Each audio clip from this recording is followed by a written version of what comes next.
أهل السنة والجماعة السلفيون.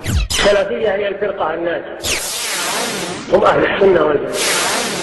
ومثل هذه الأشياء دليل على المحبة الشخصية الذاتية. المحبة الشخصية الذاتية إن انفردت ولم تقترن بها المحبة الشرعية الدينية لا تجدي ولا تنفع.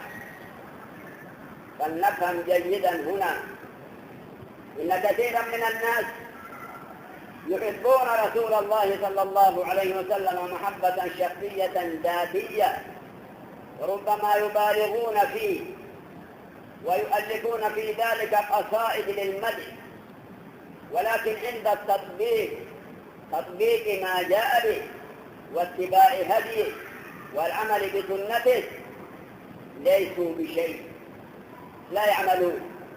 ومثل هذه المحبة لا تجدي ولا تنفع بالنسبة للنفع الكامل.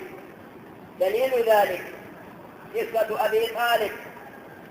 وأبو طالب يحب رسول الله صلى الله عليه وسلم ويقدره كثيرا، ولكن المحبة كانت محبة شخصية ذاتية للقرابة، لا لكونه رسول الله صلى الله عليه وسلم. لذلك لم تنفعه هذه المحبة النفع الكامل، وإن نفعته بعض النفع، وذلك بتخفيف العذاب عنه بشفاعة رسول الله عليه الصلاة والسلام عندما أخرجه الله من قعر النار بشفاعة محمد عليه الصلاة والسلام وجعله في ضحضاح من النار يلبس عليه يغلي دماغه منهما، وهو من أخف أهل النار عذابا، وهو يرى أنه من أشد أهل النار عذابا.